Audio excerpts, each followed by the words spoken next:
Hi friends, welcome to Raji blogs. ఎలా ఉన్నారు? అందరూ బాగున్నారా? ఈరోజే అయితే నేను మా ఇంట్లో చేసుకున్నటువంటి టమాటా రైస్ చేస్తున్నానండి. అయితే మా పిల్లల కోసం చేస్తున్నాను కాబట్టి కొంచెం ఘాటు కొంచెం తక్కువ చేసి చూపిస్తాను. చూడండి, కావాల్సినట్టు 3 టమాటాలు, 1 ఉల్లిపాయ, 3 పచ్చిమిరపకాయలు, 4 కరివేపాకు రెమ్మలండి కావాల్సినటువంటివి. అలాగే 1 గ్లాస్ రైస్ తీసుకుని నేను ముందుగా తీసుకుని కడిగి పెట్టుకుని ఒక 1 అవర్ నానబెట్టుకుంటానండి. ఎందుకంటే పిల్లల కోసం చేసింది కాబట్టి కొంచెం కారం అది తక్కువ వేస్తాను.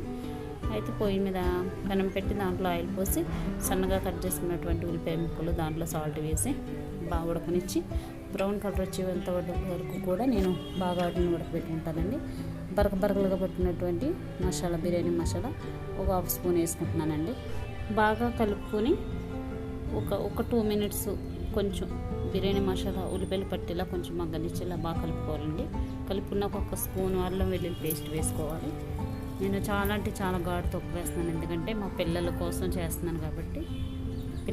కేవలం పిల్లల కోసం ఘాటు తక్కువ వేస్తానండి. అయితే అల్లం వెల్లుల్లి పేస్టు ఫుల్ స్పూన్ కూడా కొద్దిగా వేసుకుని తర్వాత నెక్స్ట్ కడిగి కోసి పెట్టుకున్నటువంటి టమాటాలను చిన్న ముక్కల కింద కోసం కట్ చేసుకుని వేసుకొని వాటితో పాటు కరివేపాకు కూడా వేసి బాగా వాటిని కలపాలండి. కలిపి మగ్గితే ఒక 5 నిమిషాలు వాటిని పక్క పెట్టుకుంటే బాగా మగ్గుతాయండి. చూడండి ఎంత బాగా ఉడికినాయో, బాగా మెత్తగా ఉడకనివ్వాలండి టమాటా ముక్కలు. అలాగే ఉల్లిపాయలు కూడా బ్రౌన్ కలర్ వచ్చే వరకు మసాలా బాగా పట్టేటట్టు బాగా ఉడకనివ్వాలండి. ఒక 5 నిమిషాలు 10 నిమిషాలు బాగా ఉడికాక ఒక స్పూన్ కాదు కొద్దిగా పసుపు వేసుకోవాలి. అలాగే వచ్చేసి కొద్దిగా కారం, కొద్దిగా ధనియాల పౌడర్ వేసుకొని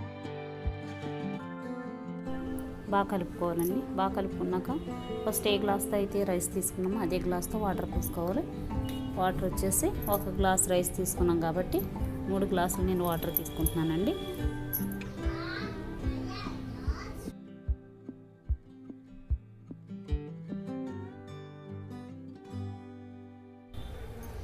వాటర్ని బాగా కలపాలండి.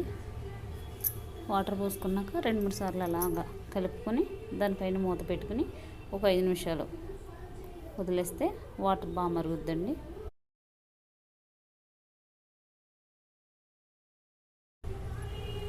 మరిగిపోయిన వాటర్ చూడండి, మరిగిపోయిన వాటర్ పొంగుతుంది కదా, అలా బబ్బుల్స్ రావాలండి. అలాగ పొంగుతున్న వాటర్లో మనం కడిగి పెట్టుకున్నటువంటి రైస్ని తీసుకుని వాటర్ లేకుండా క్లీన్ చేసుకుని కొంచెం వేసుకుంటూ అలా చేసుకుంటుంటే ఆ వాటర్లో ఉన్నటువంటి మసాలా అంత రైస్కి పడుతుందండి. మూత పెట్టే ముందు కొద్దిగా కొత్తిమీర, కొద్దిగా పుదీనా, అలాగే కొద్దిగా నెయ్యి వేసుకుని 2-3 సార్లు బాగా కలుపుకొని రైస్కి పెట్టేటట్టు మసాలా మొత్తం బాగా కలుపుకోనండి. కలుపుకున్నాక నేనైతే కుక్కర్లో పెడుతున్నాను కాబట్టి, పిల్లల కోసం కాబట్టి 3 విజిల్లు వచ్చే వరకు కూడా కుక్కర్లో పెట్టానండి. 3 విజిల్లు వచ్చే వరకు. అయితే చాలా టేస్టీగా కమ్మగా రెడీ అయినటువంటి టమాటా రైస్ అండి. ఇది నా స్టైల్ అండి, నేను మా ఇంట్లో ఇలాగే చేస్తాను. మా పిల్లల కోసం అయితే ఈరోజు మా అమ్మాయి అడిగింది కాబట్టి టమాటా రైస్ అని, నేను ఆమెకి ఘాట్ అంటే అసలు ఇష్టం ఉండదు కాబట్టి కారం తక్కువ వేసి, పచ్చిమిరపకాయలు తక్కువ వేసి, అలాగే ఒక ఎండుమిర్చి వేసానండి. కొంచెం టేస్ట్ బాగుంటుంది అనేసి ఇలా చేశానండి. చూడండి ఎంత బాగా వచ్చిందో, పొడిలాడుతూ. అయితే మన ఇంట్లో పెద్దవాళ్ళు తినేటట్టు అయితే కొంచెం ఘాటు వేసుకోవచ్చండి. మసాలాలు అవి కొంచెం ఎక్కువ వేసుకోవచ్చు. ఇదైతే నా స్టైల్లో నేను మా పిల్లలకి చేసి పెట్టేటటువంటి టమాటా రైస్ అండి.